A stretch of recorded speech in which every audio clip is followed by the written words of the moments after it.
Welcome back to our channel மாணவன் ஆசிரியர். இந்த இடம் நம்ம என்னோட பார்க்க போகிறோன்னு பார்த்தீங்கன்னா 12ஆம் வகுப்பு காலாண்டு தேர்வு 2024 தமிழுக்கான கவர்மெண்ட்டோட ஒரு அஃபிஷியல் ஒரிஜினல் கொஷின் பேப்பர்.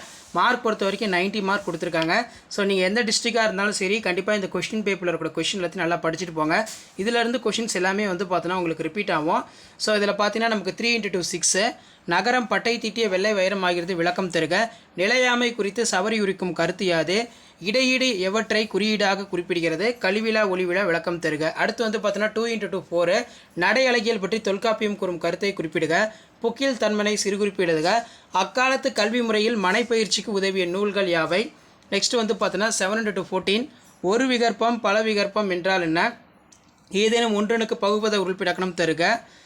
அதே மாதிரி கீழே பார்த்தீங்கன்னா நமக்கு அந்த ஒரு மதிப்பெண் வினா கலைச்சுரெல்லாம் கொடுத்துருக்காங்க. நெக்ஸ்ட்டு பார்த்தீங்கன்னா செம்பருதி மலைமேட்டில் தலையினை சாய்ப்பான். வாடை காலத்தில் கோவலர்கள் எவ்வாறு பாதுகாப்பை தேடினர்? இல்வாழ்க்கை சிறப்புற அறநெறியோடு வாழ்தலின் முக்கியத்துவத்தை வல்வர் வழியின்றி விளக்குக. ராமலிங்க அடிகள் கந்தோலிடம் எத்தகைய உறவு வேண்டுமென கேட்கிறார். அடுத்து பார்த்தீங்கன்னா 2 × 4 8 இதில் பார்த்தீங்கன்னா சென்னையின் பண்பாட்டு அடையாளங்களில் இன்றும் நிலைத்து நிற்பனவற்றை குறிப்பிடுக. நீங்கள் ஆசிரியரானால் மாணக்கரை அன்பினால் எவ்வகை நெறிப்படுத்துவீர்கள்?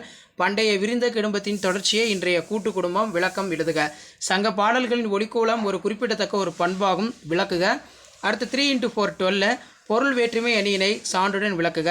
அன்பும் மரணும் உடைத்தாயின் இல்வாழ்க்கை பண்பும் மயிலும் அது. இக்குறட்பாவில் பயின்று வரும் அணி கேட்டிருக்காங்க. இலக்கியம் நயம் பாராட்டல் துறை பொறுத்த வரைக்கும் பரிசில் துறை கேட்டிருக்காங்க. அடுத்து பார்த்தீங்கன்னா தமிழ் அல்லது அன்பு என்னும் தலைப்பில் கவிதை ஒன்றை 8 அடிகளுக்கு மிகாமல் எழுதுக. ஸோ கவிதை எழுதுறது எப்படின்னு பார்த்துக்கோங்க. பண்பின் படிவமாக படைக்கப்பட்ட ராமன் பிற உயிரிகளிடம் கொண்டிருந்த உறவு நிலையினை பாடப்பகுதி வழி நிறுவுக.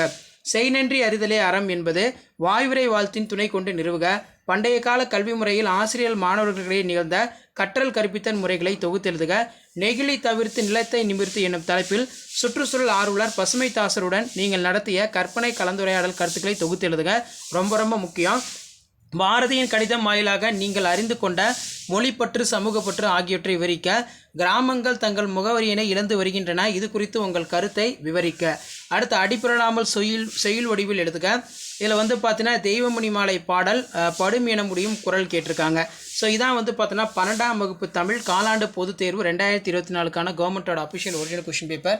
வீடியோ பண்ணி தான் ஃப்ரெண்டுக்கு ஷேர் பண்ணுங்கள். மாணவன் ஆசிரியர் யூடியூப் சேனல் சப்ஸ்கிரைப் பண்ணி கீழே இருக்கிற பெல் ஐக்கானை ப்ரெஸ் பண்ணி சப்போர்ட் பண்ணுங்கள். தேங்க்யூ.